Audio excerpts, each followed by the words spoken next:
Hey guys, I'm Bryce. And I'm Azar. And today we're going to talk about something super important for all you prospective teachers out there. We're going to talk about the 4 conditions of learning. So these are 4 conditions that you must utilize as a teacher in order for your students to learn, to grow, and have fun. And retain knowledge is very important. Very important. So what are the 4 conditions of learning? Motivation. Students need to be engaged to do tasks with interest, curiosity, and enthusiasm. So you can't have a strong lesson if your students are not motivated in what you are about to teach.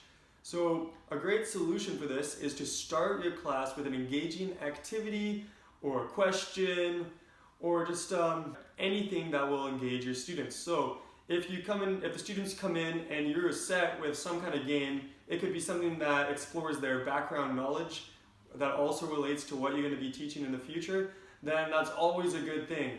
So you want your students to be motivated. If they're not motivated, they're not going to learn. They're not going to be focused on the subject at hand. So as much as possible, games, questions, activities, role plays, make sure that those are involved in your day-to-day classes. Exposure.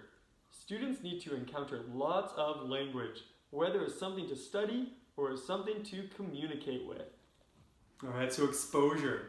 So, say your students are very motivated and they're really excited for your class, but you're not exposing them to any kind of new language, or if you're not letting them practice this new language, they're not going to be able to learn. So they might be ready to learn, but without exposure, realistically, what is there to learn?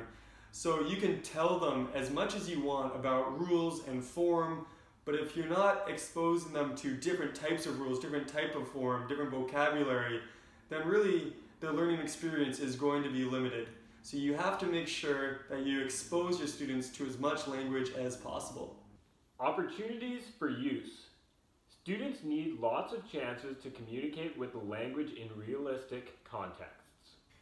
Okay, so for opportunities of use, it's really important for your students to be able to put what they learn in the classroom into actual real life situations. So if you can provide them with examples of, maybe they're going to the park with friends, or maybe they're having a conversation at dinner.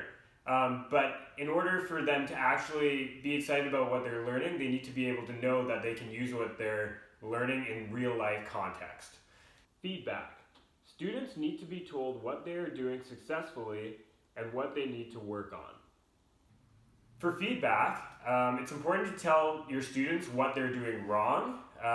It's great to be nice as a teacher, but it's also important to make sure you tell them how they can improve. And it's okay to tell them what they're doing wrong, because that's the only way they're actually going to learn and improve upon their teaching. Okay, so now we know the 4 conditions of learning. We know motivation, we know exposure, we know the opportunities for use, and we know feedback. And we know that we need to utilize all of these conditions together if we want to give the best learning experience to our students. So, as I say, we have this great lesson plan, and we get straight into it. We're teaching grammar rules, we're teaching vocabulary, but the students come in and they're not really interested in the subject right away. They haven't been engaged. So what's the problem here? What are we missing? I think we're missing some motivation. Yeah, so will these students get the best learning experience possible? No.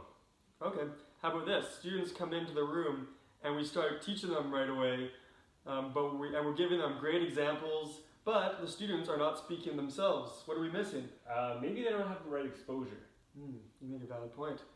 Okay, how about this? We're telling them so many examples. We're giving them a lot of exposure to a lot of different language forms, a lot of rules, but it doesn't seem like they know how to use it. I don't think that they'd be learning the opportunities for use. Yeah, you're right. Okay, and how about this? How about they're talking, and we're giving them lots of examples, and they're motivated, and we find out that they're not using all of our terms, all of our rules correctly. Is this good or bad? What should we do here? It's definitely not good. You got to give them some feedback so that they can improve. So, once again, these are our 4 conditions of learning. Thank you guys for watching. Thank you for watching. And we'll see you next time. Let's get after it, baby.